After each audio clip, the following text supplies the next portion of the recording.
भोंदूबाबा म्हणून ओळखल्या जाणाऱ्या कॅप्टन अशोक खरात यांच्या विरोधात सोमवारी सकाळी 11:30 वाजण्याच्या सुमारास सोलापुरातील काँग्रेस भवन समोर काँग्रेसच्या महिला कार्यकर्त्यांनी जोरदार निदर्शने केली. या आंदोलनात काँग्रेसच्या महिला नेत्या व कार्यकर्त्यांनी जोरदार घोषणाबाजी करत संताप व्यक्त केला.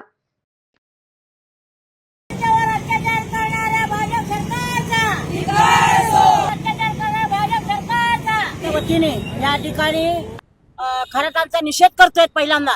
त्याचबरोबर जवळजवळ ह्या सुशिक्षित माणूस, नावाजलेला माणूस, ज्या लोक खरातच्या मागे बरेच मंत्री लोक आहेत, बरेच राजकीय पुढारी आहेत आणि अशांच्या जोरावर हा जे धंदे करतोय म्हणजे व्हाईट कॉलरचा प्रकार झालेला आहे. हा आणखीन त्याला साथ देणारी त्याला तर अटक झालेलीच आहे. जवळजवळ हजाराच्या वर त्याचे रेकॉर्डिंग निघालेले आणि त्या पद्धतीने सीडी मिळालेले आहेत. लवकर त्याला अटक तर झालेलीच आहे, तरी पण एखाद्या वेळेस ही दबादबी करण्याचा प्रकार होण्याची शक्यता आहे. कारण त्याच्या मागे भरपूर मोठे मोठे लोक आहेत.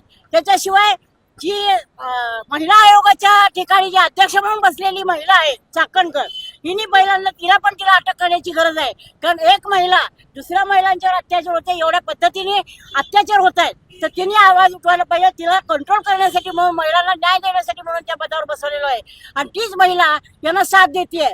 तर त्याला पहिल्यांदा अटक करून त्यांची पण चौकशी व्हायला पाहिजे. राजीनामा देऊन ही गोष्ट थांबणारी नाहीये. कारण सगळी बरोबरीने सूत्रधार जी चाकणकर पण आहे, त्या पद्धतीने तिला पहिल्यांदा अटक करावी आणि तिला 2 नंबर दोषी म्हणून, आरोपी म्हणून करावं, एवढंच मी या ठिकाणी सांगते. आणि हे अत्याचार कमीत कमी व्हायला पाहिजे, सगळे बंद व्हायला पाहिजे. मोदी सरकारच्या याच्यामध्ये आणि महाराष्ट्र सरकारमध्ये अत्याचार वाढतच चालले महिलांच्यावर, वरचेवर अत्याचार वाढत चाललेत.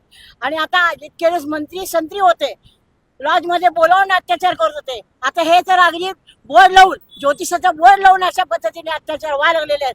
तर हे थांबणे पाहिजे आणि त्याला कडक शासन होणं गरजेचं आहे. मला तर म्हणायचं एवढं तर मला रेकॉर्डिंग मिळालेलं आहे, तर त्याची केसही न चालवता त्याला फाशीची शिक्षा देणे हे गरजेचं आहे. आज महिला सुरक्षित नाही आहे.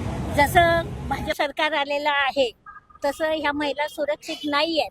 त्यातच आता सध्या जो स्वतःला कॅप्टन म्हणवतो असा खरात, अशोक खरात हा अंकशास्त्र तज्ज्ञ म्हणून सांगतो आणि त्यांनी महिलांना आमिष दाखवून, खोटी आश्वासनं देऊन त्यांनी जादूटोणा आणि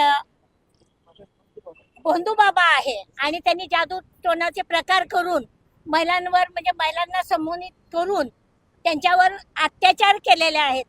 अशा ह्या अशोक खरातला म्हणजे निपक्षपणे त्यांची चौकशी झाली पाहिजे. आणि याच्यात जवळजवळ मंत्री आणि अधिकारी हे देखील सामील आहेत. कदाचित हे प्रकरण त्यांनी दाबण्याचा प्रयत्न करतील. असं न होता निपक्षपातीपणाने चौकशी झाली पाहिजे आणि त्याला शिक्षा झाली पाहिजे, एवढंच या ठिकाणी सांगते. आणि महिलांवर जे अत्याचार होतात, लैंगिक अत्याचार करणं किंवा खोटं बोलणं, कारण महिला ह्या कशा असतात, समूहांना बळी पडतात आणि कुठलं तरी चांगलं होईल यासाठी त्या त्यांच्यापर्यंत पोहोचतात, पण त्यांची ही गुण कुणाला माहीत नाहीत. जवळजवळ त्याचे 56 व्हिडिओ समोर आलेले आहेत. तसं तर त्यांनी 1000 महिलांवर अत्याचार केलेले आहेत. अशा नराधमाची चौकशी झालीच पाहिजे आणि त्यांचा मी या ठिकाणी निषेध व्यक्त करते.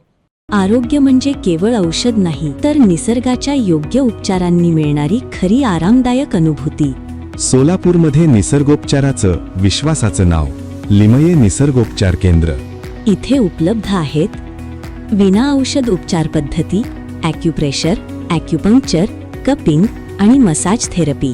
सर्व प्रकारच्या आजारांवर निसर्गाच्या माध्यमातून